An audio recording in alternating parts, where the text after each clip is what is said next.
Many people believe that the drama and numerous sightings about aliens and UFOs appear to go back to last century, post-World War II, and especially the 1950s. However, there appears to be historical evidence that shows they have been around for over 1,000 years, carefully observing our planet and us as if we are a scientific experiment. The question is often asked, just how long have they been visiting us, and what exactly do they want? The following 5 signs of aliens and UFOs throughout history are an attempt to examine the past and present in relation to this incredible phenomenon. Number 5. What are the oldest sightings or recordings of UFOs and aliens? 45,000 BCE shows rock carvings of round UFO-like objects in China's Hunan province, and this depiction goes back to Neanderthals. Around 20,000 BCE, drawings in a French cave in Pecmerle portrays several objects that resemble flying saucers moving among the wildlife. In 8,000 BCE, in the Kimberley region of northeast Australia, Aboriginal cave drawings drew pictures of dawn people from the stars depicting celestial beings with an uncanny resemblance to the great aliens, with big heads, no hair, large black eyes, no ears or mouth, and pure white skin. In 329 BCE, Alexander the Great describes 2 great silver shields spitting fire around the rims in the sky that dived at his army as they were attempting a river crossing, and he tells of 2 strange craft that died repeatedly at his army until the war elephants, the men and the horses all panicked and refused to cross the river where the incident occurred. Unfortunately, there are no written records of this event and cannot be absolutely verified, and becomes part of ancient mythology. Number 4. Why have aliens continued to visit Earth? One theory is that they have continued to monitor the progress and behaviour of humanity, or quite possibly examining the health of our planet, especially since the dawn of industrialisation and modern warfare, as at no other time on Earth have we been capable of destroying the environment and the planet itself. Maybe they help create the planet as well as humans, and keep coming back to check on our progress. So are the aliens cosmic gardeners checking on their crop? Maybe it is where humans get their religious beliefs from.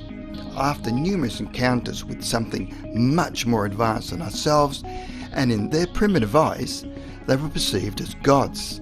And so we ask the question, was Jesus or God an extraterrestrial? Judging by our violent and destructive history, they might believe that by creating humankind, they opened a Pandora's box and are unable to get the lid back on. History shows that if we are not killing ourselves, we are killing the planet at a fast rate. So if they wish to intercede, they'd better hurry.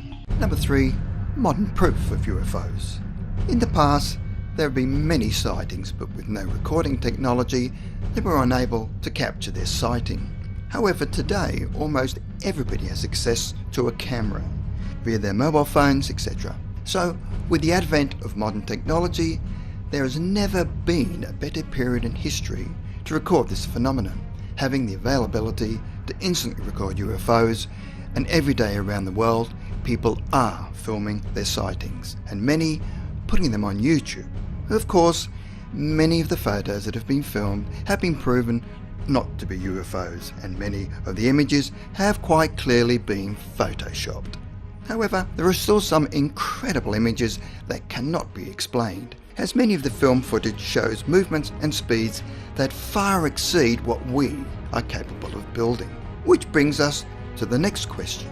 Number 2. Where do they come from? There is no sure way for us to know the answer, as the universe is so vast and our knowledge about the capabilities of any possible alien technology is even more limited. It is quite possible that these paranormal visitors can teleport from one galaxy to another, or could even travel interdimensionally. So trying to make calculations based on the flying time from Earth would be absolutely futile.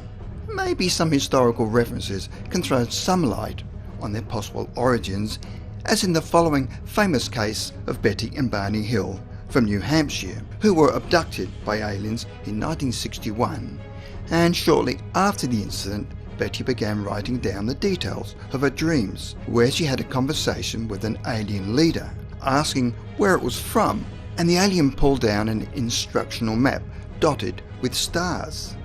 Betty tried reconstructing the map under hypnosis, which consisted of 12 prominent stars and 3 lesser ones that formed a distinctive triangle. Amateur astronomer Marjorie Fish decided to construct a model from Betty's description, and based on a map concluded that those particular aliens came from Zeta Reticuli, which is a wide binary star system in the southern constellation of Reticulum. Number 1. Have the aliens ever made contact with governments? Video testimony by a former CIA official was shown at a citizens' hearing at the National Press Club in Washington, D.C. in 2013. He said he worked for the CIA, serving in the US Army. The CIA official claimed they were allowed access to Area 51 and described seeing various alien spacecraft and even the craft that crashed in Roswell. They were then taken to another facility in Area 51 where they actually met some extraterrestrials. Aerospace engineer Dr. Boyd Bushman claims they have men who worked on UFOs 24 hours a day, and at least 18 alien beings operated within the facility. Bushman claimed the extraterrestrials he saw were about 5 feet tall and that 1 or 2 of them were around 230 years old. Their eyes and noses are different to humans and have 5 fingers and 5 toes, and are telepathic mind readers that are able to use their own voice by telepathy to talk to you.